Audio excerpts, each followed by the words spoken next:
সাল্লু আলাল হাবিব সাল্লাল্লাহু তাআলা আলা মুহাম্মদ সাল্লাল্লাহু তাআলা আলাইহি ওয়া আলিহি ওয়াসাল্লাম। প্রিয় ইসলামী ভাইরা, রোজার যদিও প্রকাশ্য শর্ত এটাই যে রোজাদার ইচ্ছাকৃতভাবে পানাহার ও স্ত্রীর সহবাস থেকে বিরত থাকবে, কিন্তু তবুও রোজার অভ্যন্তরীণ কিছু আদবও রয়েছে যা জানা আমাদের জন্য আবশ্যক, যেন প্রকৃত অর্থে রোজার বরকত আমরা অর্জন করতে পারি।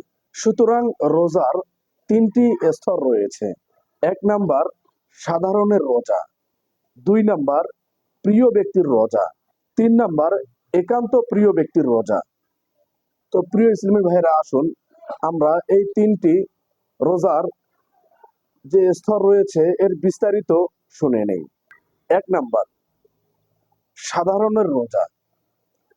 রোজার আবিধানিক অর্থ হচ্ছে বিরত থাকা, এবং শরীয়তের পরিভাষায় সুবেহ সাদিক থেকে সূর্য অস্ত পর্যন্ত ইচ্ছাকৃতভাবে পানাহার ও স্ত্রী সহবাস থেকে বিরত থাকাকেই রোজা বলা হয়, এবং এটাই হচ্ছে সাধারণের অর্থাৎ সাধারণ মানুষের রোজা। ২ নাম্বার প্রিয় ব্যক্তির রোজা।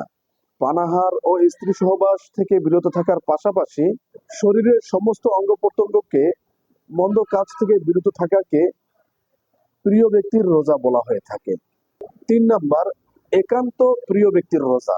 নিজেকে সমস্ত বিষয় থেকে বিরত রেখে শুধুমাত্র আল্লাহ তাআলার দিকে মনোনিবেশ করা, আর এটি হচ্ছে একান্ত প্রিয় ব্যক্তির রোজা।